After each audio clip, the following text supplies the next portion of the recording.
आज सबके सामने दास एक बिरहा रख रहा है राष्ट्रीय गीत। राष्ट्र के पिता महात्मा गांधी, उन्हें बापू की मिली उपाधि, साधी भारत माँ का अपने कर पतवार।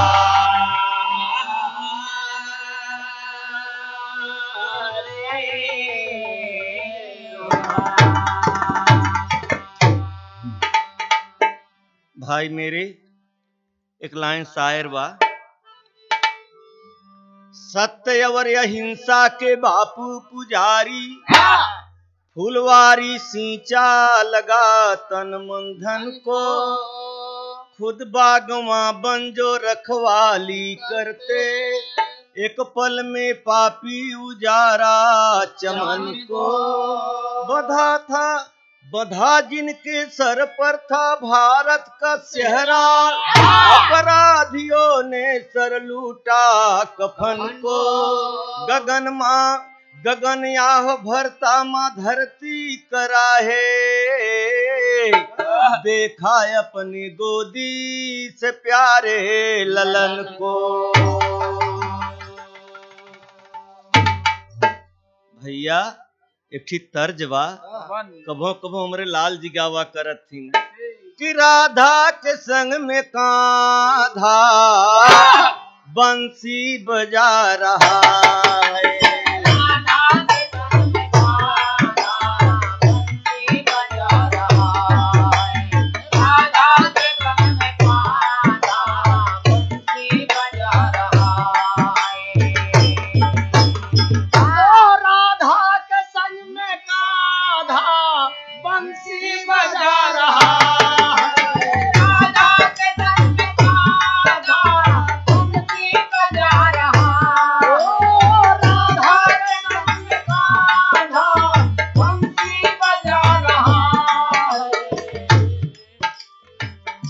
भैया कहना तो है बा कि राधा के संग में कान्हा बंसी बजा रहा है, लेकिन बंसी बजा बजा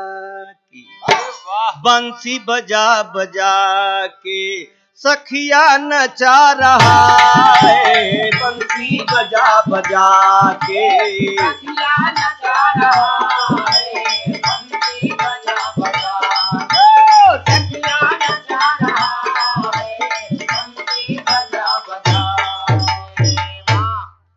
भाई साहब, ये तो तर्ज का नमूना रहा, इसी बोल में बोलना है कि मानव से आज मानो क्यों बदनाम हो रहा है। मानव से आज मानो क्यों बदनाम हो रहा है। मानव से आज मानो क्यों बदनाम हो रहा है। मानव से आज मानो क्यों बदनाम हो रहा है। दुनिया में कत्लेआम क्यों सरेआम हो रहा है। दुनिया में कत्लेआम क्यों सरेआम हो रहा है। दुनिया में कत्लेआम क्यों सरेआम हो रहा है। दुनिया में कत्लेआम क्यों सरेआम हो रहा है। ये गाना बुनियादी है आपके सामने। काठियावाड़ पुरु बंदर सही ग्राम सुनो, काठियावाड़ पुरु बंदर सही ग्राम सुनो, खास गुजरात प्रांत था उनका मुकाम सुनो। गांधी के पिता करमचंद्र जी विद्वान रहे, घनिष्ठ निपुण राजकोट के जवान रहे। चुंबकी विद्युत का आकर्षण चारों ओर हुआ, छाया पुतली बाई को उन पर जोर हुआ।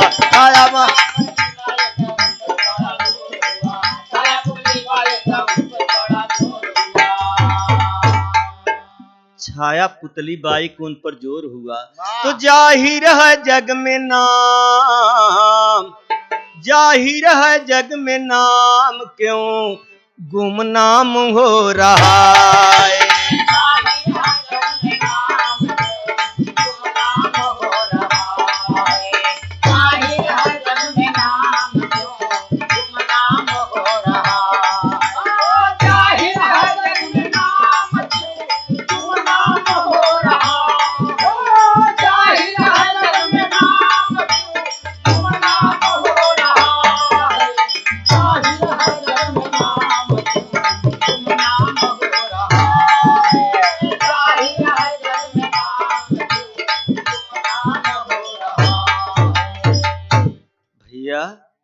इतना अच्छा कर्म करके गए बापूजी। आप लोग जरा गौर करें, ध्यान करें, काहे ऐसा लोग कहे और काहे किहे, आपके फायदे के बदे किया। इसी पर कवि ने टेर लिखा, हाय अरे अपनाए सत्याग्रह को गांधी जी, अरे मोरे राम हो राम, अपनाए सत्याग्रह को गांधी जी, समता मूलक शोषण सहित समाज बनाए, अपनाए सत्याग्रह को गांधी जी, समता मूलक शोषण रहित समाज बनाए, अपनाए सत्याग्रह को, समता मूलक शोषण रहित समाज बनाए, अपनाए सत्याग्रह को गांधी जी,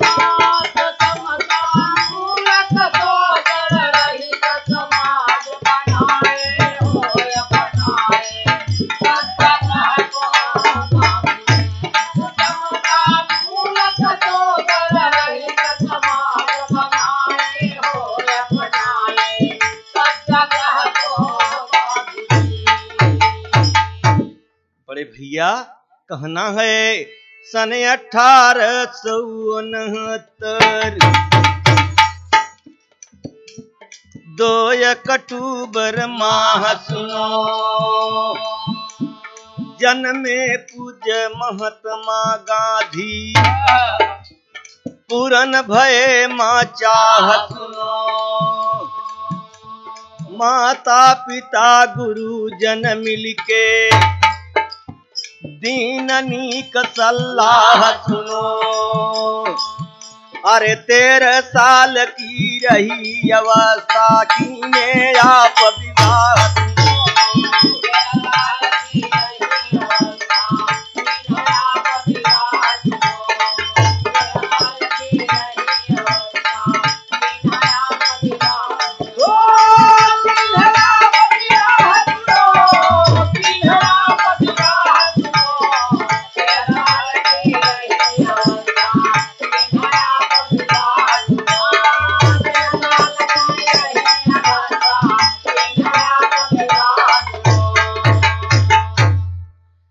बड़े भाई।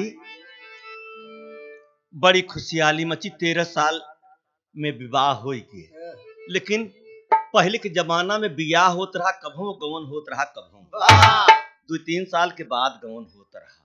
एक ठीक तर्ज का नमूना बा, का से तर्ज बा, हाय अरे समना बदमना का, अरे उमरे बदर चले, पूर्वी पवनवा लया चराए चले, पूर्वी पवनवा लया चरा हो चले, पूर्वी पवनवा लया चरा हो चले, पूर्वी पवनवा। इसी भाव में कहना है, सुरवई में मुसीबत भारी पारा सहना रे, 16 साल के उम्र में अपन लाए गवना हो, 16 साल के उम्र में अपन लाए गवना हो, 16 साल के उम्र में अपन लाए गवना हो, 16 साल की उम्र। भैया अवली कस्तूरबा बाई बन के बहुअरिया, अवली कस्तूरबा बाई बन के बहुअरिया, अवली कस्तूरबा बाई बन के बहुअरिया, शशि के समान चमक देवी के उमरिया,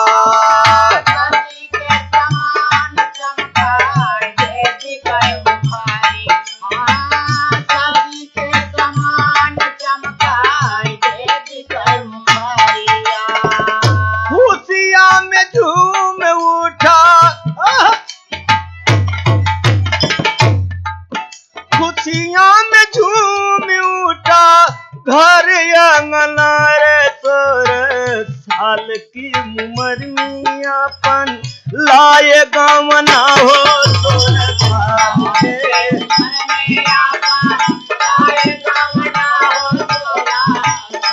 के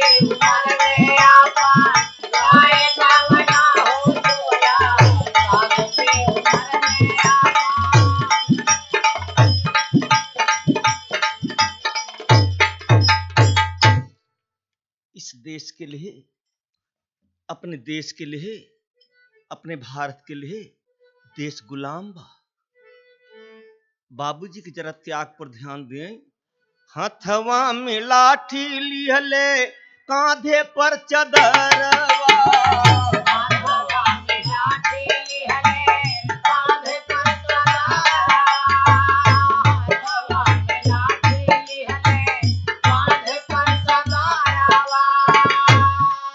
गठुआ तक धोती पहिरे बापूजी खदरवा,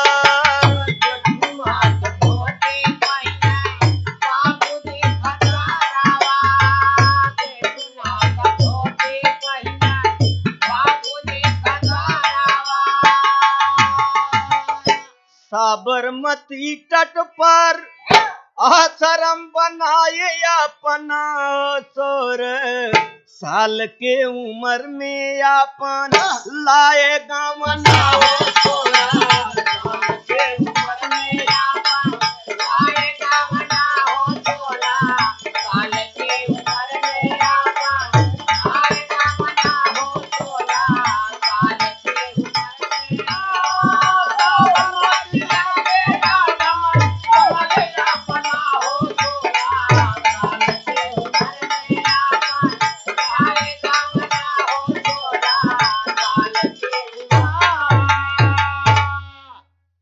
आप अंदाज लगाइए सुनने वाले मित्र, कितना समय में क्या कहे और आज आप लोग क्या कर रहे हैं, जरा गौर करिए, पुराने से आज मिलान करिए आप।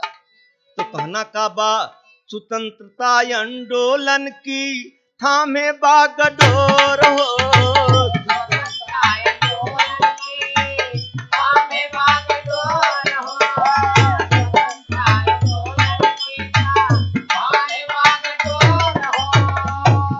जहर धर पग कोठी बढ़ायू सवोर हो,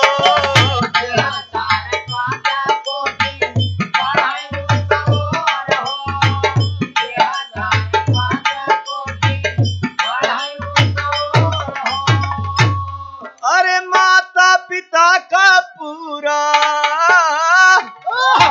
माता पिता का पूरा कैले सपना हो 16 साल के उम्र में अपन लाए गवना हो 16 साल के उम्र में अपन लाए गवना हो 16 साल के उम्र में अपन लाए गवना हो 16 साल के उम्र में माता पिता का पूरा कैले सपना हो 16 साल के उम्र में अपन लाए गवना हो 16 साल के उम्र में।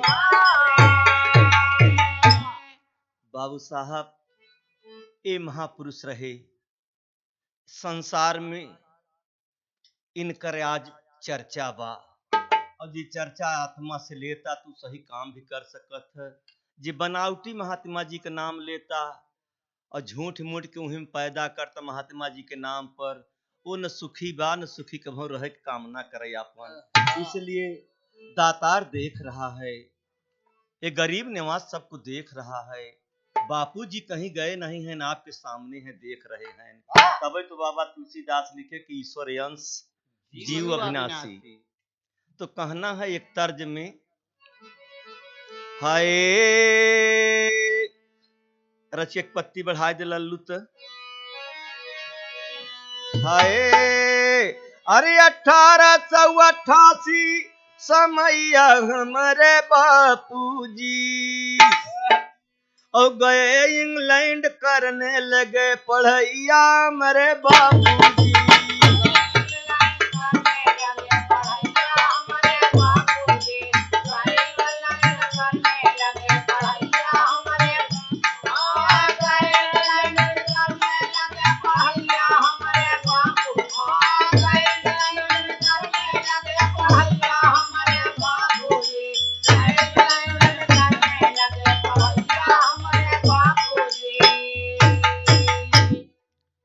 बड़े भाई ऐसे से महापुरुष रहें कि जौन कोर्स 2 साल को हो तो साल भर में पढ़ लेते रहे। और आज के पढ़ाई वाले जैसन काम करते हैं आप लोग खुद ही जाना।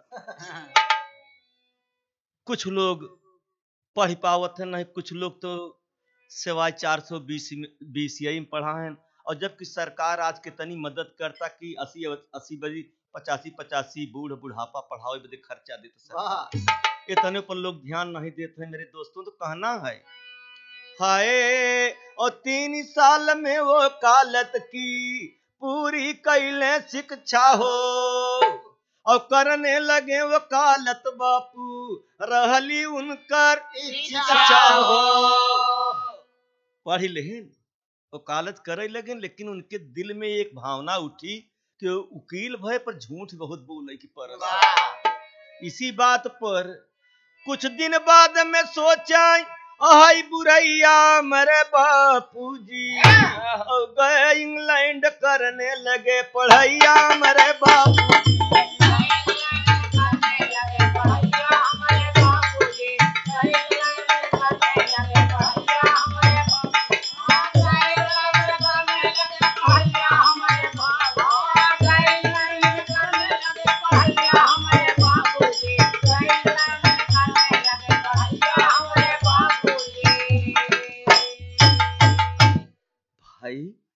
आप लोग तो अंदाज लगाइए खुद, ये महात्मा जी का नाम क्यों लिया जाता, राम का नाम क्यों लिया जाता, कृष्ण का नाम क्यों लिया जाता, पीर पैगंबर का नाम क्यों लिया जाता। कम से कम आप रास्ता भूला हो तो मैं रास्ता पर चला हो। मेरे दोस्तों दुख के साथ दास कह रहा है बिरहा में दर्द मिलता कि उस समय के आदमी हम सभी यही कि जब बापू जी हरे जिंदा रहे उस समय में पेट भर महुआ नहीं मिलता रहा, गुलामी देश रहा, सुई तागा नहीं रहा, औरतन जब कपड़ा फाट गया तो एक कपड़ा रहा गांठ दे के पहिरत रहे। मेरे दोस्तों बिरहबा बैसाई का रहा मुकदमा और दक्षिण फिर का गईले हो और पगड़ी उतार बापू जी की भारी बेइज्जत कईले हो। अरे देखी भारतीय अपमानित वैठैया मेरे बापू जी और गए इंग्लैंड करने लगे पढ़ैया मेरे बापू जी।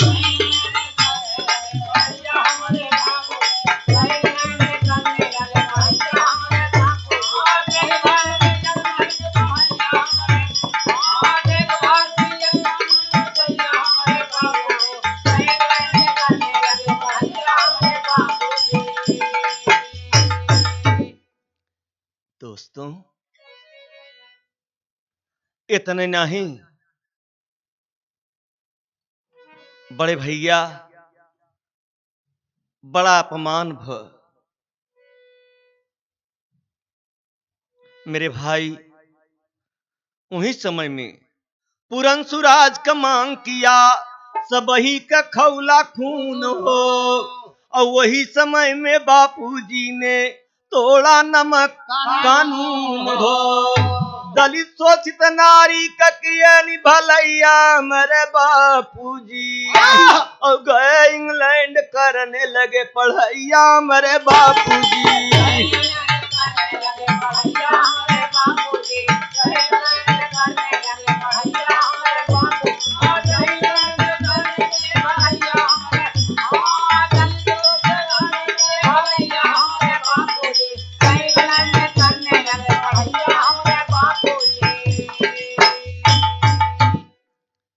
बाबू साहब बापूजी इतना काम करके गए, हम कितना भी कहें फिर भी कम है। मेरे दोस्तों 2 लाइन आल्हा बा,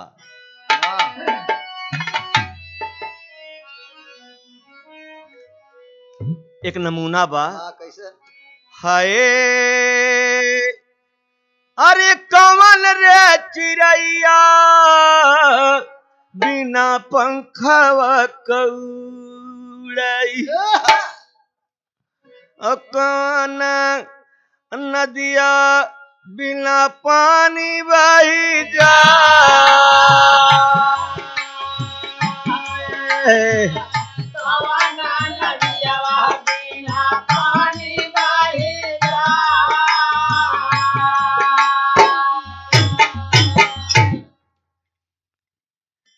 बड़ा जबरदस्त प्रश्न उठा कि कौन चिड़ई बिना पंखा के उड़त और कौन नदी बिना पानी के भर जात। जवाब मिला कि प्राण चिड़ैया बिना पंखवा कौड़ई रे भैया, और नैना नदिया बिना पानी बही जाई। नैना नदिया बिना पानी बही जाई।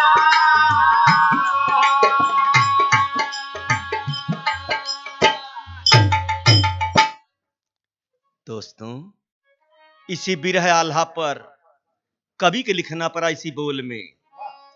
देखिए अत्याचार बापू सोचई अपनी मनवा, और सोने का चिड़ैया आजू कलपत बहमा।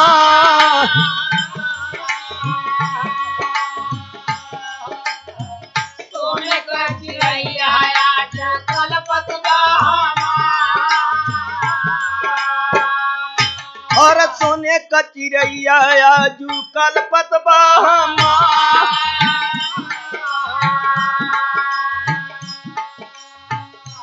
कसम खाए बापू सत्याग्रह अपनाई। कसम खाए बापू सत्याग्रह अपनाए। कसम खाए बापू सत्याग्रह अपनाए। सत्याग्रह छीड़ी दी है देशवा मझार।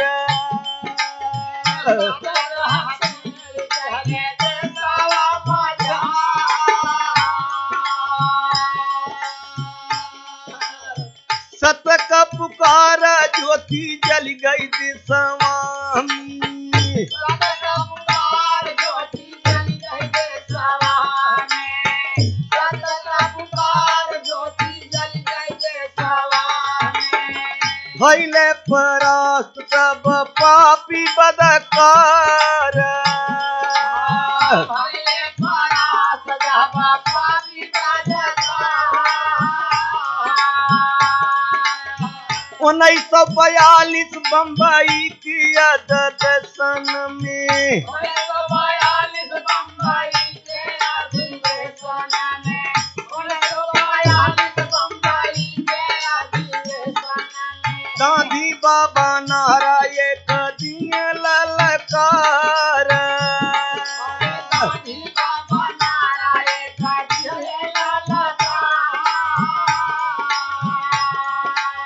पापी अंग्रेज भारत छोड़ दो हमारा। पापी अंग्रेज भारत छोड़ दो हमारा। पापी अंग्रेज भारत छोड़ दो हमारा। यही में बात सब खैर तोहार। यही में बात सब खैर तोहार। टिक नहीं सके भागै लागे गोरे पपिया। नहीं सके भागै लागे गोरे पपिया। नहीं सके भागै लागे गोरे पपिया। दसवा में आई बाबू नहीं एक बहार। दसवा में आई बाबू नहीं एक बहार। बड़े बड़े पीरावा शहीद होई गईले। बड़े पीरावा शहीद होई गईले। बड़े पीरावा शहीद होई गईले। दसवा में हमरे फेरी आई बहार। दसवा में हमारे फिर आई बहार। आगे का बयानवा सुना हो मोरे पीरावा। आगे का बयानवा सुना हो मोरे पीरावा। आगे का बयानवा सुना हो मोरे पीरावा। बाबू साहब, देश में जब अंग्रेज भगा, बड़े बड़े पहलवान, बड़े बड़े क्रांतिकारी शहीद भये लोग। आज आप उनके नाम पर जियत खात है, लेकिन खात नहीं बनता, पहिरत नहीं बनता, लूटत है, फूकत है, अपने ही अकमाल बाहर भेजत है। मेरे दोस्तों, दो ही रोटी खाना है, 2 रोज की जिंदगी है। ऐसा कुछ कर लीजिए प्यारे कि संसार में नाम करके जाइए। पता नहीं 84 लाख में फिर कीड़ा मकोड़ा होगा तो का सोचबे कैसे। मालिक की कितना बड़ा रहमत किया, कितना बड़ा बख्शिश किया दातार ने, जो तो के इंसान बने के पठे और सारा संसार खाने के लिए बनाया। तो कहने है गाने के भाव में, हाय अरे हिंदू मुस्लिम एकता इंसान 21 दिन करे और जग में भइले जाहिर नाम सत्ता टारे न करे।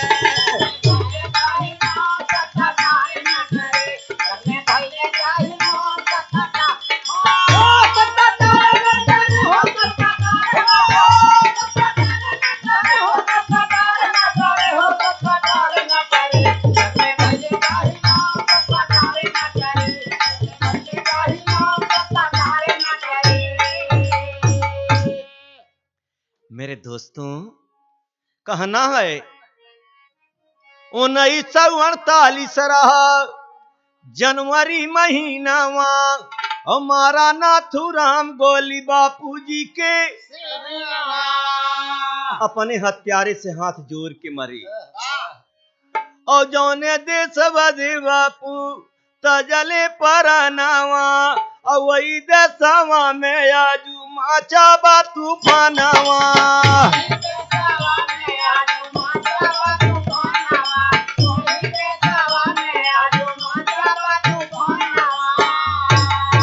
अरे प्रेम व्यवहार गांव वाले शहर वाले सब बिसरी जग में भइले जाहिर नाम सत्ता टारे न करे।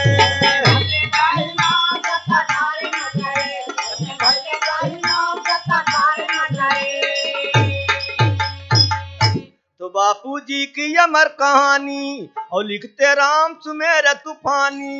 हरे राम कैलाश सतगुरु सद की विजय दिखाई अपनाई सत्ता का को गानी।